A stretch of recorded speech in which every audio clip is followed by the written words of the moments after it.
Voilà donc pour cette soirée de Phoenix. Ouais, Alors on vous l'avait dit si vous nous avez suivis, hein, John, que cette soirée, ça pouvait être ou une soirée genre entre guillemets soporifique, ça c'est va vrai, jusqu'au bout c'est vrai. et on va jusqu'au bout de la nuit, ou alors une soirée qui Explosive. nous emmène dans les frissons et une soirée explosive. Et finalement, eh bien, ça a été une soirée explosive puisqu'il y avait au total 24, 32 plus 10, 42 rounds de prévus. Et Finalement, finalement, on a disputé que 20. c'est ça, la moitié La carrément. moitié. Ça a Donc, été, c'était une soirée assez explosive, effectivement. En commençant, alors même si on a commencé par un combat qui n'était pas forcément prévu aux commentaires, mais qui était intéressant quand même, qui a été jusqu'au bout. Mais ensuite, rapidement, on a passé chez les poids lourds. oui. Alors, pour Gonzalez, ces combats undercard, hein, on le sait, dans des soirées de cette importance, c'est important de briller. Gonzalez, C'est ça. boxeur invaincu, c'était important pour lui de le rester.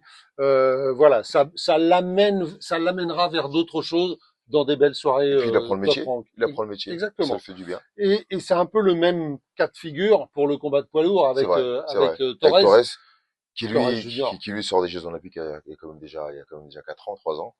Et donc forcément, il est en train de monter, progressivement en train de grimper dans les échelons, face à qui on met des adversaires de plus en plus valeureux, et il s'en sort très très bien, il gagne avant Oui, la limite, face à un Mexicain qui est pas mal. d'autant qu'il est jeune. Ouais, il est jeune, C'est important. ouais, Il a dans cette 25 catégorie, ans 25 seulement. ans, ouais, Et on sait que c'est souvent de la majorité tardive, enfin de la maturité tardive hein, mm, chez les poids lourds.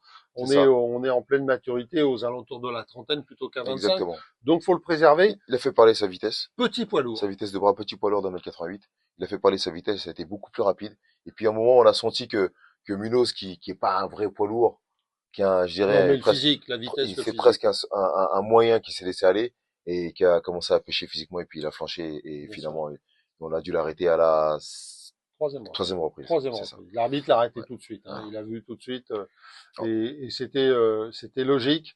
Ensuite, Après, on attendait nos deux champions du Delgado, monde. il y avait Jackson Avant, il y avait Marinez Lindolfo Delgado. Oui. exactement et boxeur intéressant et rappelez-vous on disait que c'était un diesel, il a très mal commencé le combat comme à ses habitudes, tout en douceur. Il a laissé le Dominicain Marinez prendre le devant et puis tout doucement il a commencé à entrer dans le combat, à durcir ses coups et puis sur un enchaînement d'une pure beauté il l'a séché. Oui, ce qui est intéressant avec ce boxeur, hein, c'est ce que vous dites, John. C'est on a l'impression que à chaque fois, c'est comme une partie d'échecs. Ouais, Il regarde, il il est là, observe il observe, et puis il il accélère voit d'un ce qui se coup. passe, et puis d'un seul coup, on a l'impression, là, il y a la clé. Et c'est pas qu'une accélération, il durcit le combat Oui, souvent. oui, C'est oui. ça, Mais comme si à un moment, il y avait la clé. c'est ça, Il trouve la c'est clé, ça. et hop, il Et arrive à passer. il arrive à combiner. Et puis donc, nos deux championnats du monde. Ensuite, Robeisy Ramirez contre Rafael Espinoza, les deux revanches. Ouais, Et la grosse déception de la soirée, justement, c'était Ramirez qui perd une nouvelle fois, qui abandonne à la sixième reprise, je crois, à la exactement. sixième reprise, Si. et sur un coup à l'œil. Donc, il s'est plaint de coup de coude. Effectivement, l'arbitre a plusieurs fois reproché à Espinoza d'utiliser ses coudes avec ses longs segments, ses longs compas. Et finalement, il semblerait que ce soit un coup de coude qui lui ait C'est ce qu'il a dit. En plus, il gonflé a, l'œil. On n'a pas vu les images. Mais voilà, en tout cas, il arrête. ouais, et en plus enfin dans son commentaire, en tout cas dans l'interview, ce qu'il dit, c'est qu'il a commencé à se plaindre auprès de l'arbitre aux alentours de la 3, 4e reprise, et qu'en fait, il ne s'est pas senti C'est protégé ça, par l'arbitre c'est avec ça. ses coups de coude. Et on l'a vu sur le dernier coup. Le dernier coup, c'est pas un coup de coude, hein, C'est c'est ça, un c'est un coup direct qui lui normal. arrive sur Ouais. 6 secondes après le début de la Je, 6e reprise. je pense, Et là, il décide d'arrêter. je pense aussi que c'est un combat très tendu. C'est un combat où il fallait être vraiment très bien préparé, qui se joue au millimètre près. On a vu hein, comment Oui, il a abordé ce combat, sa tactique était très bien. Il fallait travailler sur un coup au corps, sortir de l'axe, pas rester. C'est un combat qui nécessitait beaucoup d'énergie. Et je pense avec cet handicap de l'œil, il a compris que ça devenait très compliqué. Et Spinoza est très bon, exceptionnel pour un boxeur de cette taille, de cette catégorie-là, et forcément qui va très vite, qui travaille aussi bien à distance et à mi-distance. Et je pense que Ramirez s'est dit, si je suis à Mondry, ça risque d'être très compliqué. Et pour cette raison, il a préféré abandonner. c'est possible aussi. Et puis, il faut quand même remarquer une chose, c'est que j'ai pas tellement de souvenirs. Après, il faudrait creuser, mais 17 centimètres de différence C'est de terrible. taille entre deux C'est boxeurs, terrible. c'est quand même incroyable. Ça veut dire Exactement.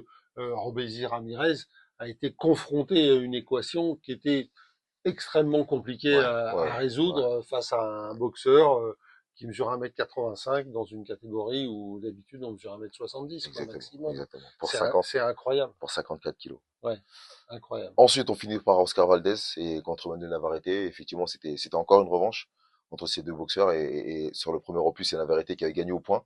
Et là, sur un coup magistral au corps, Valdez a dû abandonner. Forcément, il a été compté et il a jamais pu se relever. Mais avant ça, et ça a été j'ai pas parlé de punition, mais Manuel Navarrete avec son style atypique Ouais, ça a été très et dur. ses coups qui partent dans tous les sens et Ouais. qui travaille en bas, en haut avec une garde un peu atypique, une boxe peu orthodoxe.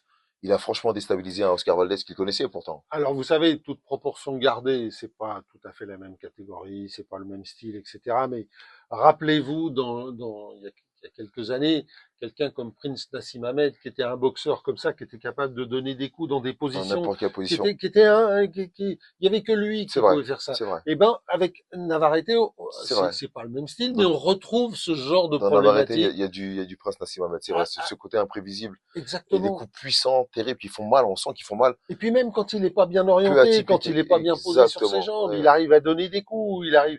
Et puis, je vais vous dire autre chose, on l'a vu contre Chirino Ouais. Sanchez. On a l'impression que depuis le premier affrontement contre Valdez et après le combat contre Sanchez, il est en progression. Ouais. Il devient de plus en plus fort. Les Et, coups font de plus en plus mal. Il arrive à les donner. Il a j'ai envie de dire, il a optimisé c'est son vrai, style. c'est vrai, Il a optimisé c'est ses vrai. défauts pour en faire des qualités. Il a un style atypique, il a 31 ans, il a été champion du monde dans 3 catégories. C'est Et incroyable. c'est un C'est boxeur incroyable. qui est pas connu à sa juste valeur, je le disais. Non, c'est vrai. Je dirais le nom pour le définir, c'est un vrai poison. Ce genre de boxeur, on a l'impression que c'est rien d'exceptionnel, mais lorsqu'on est face à lui,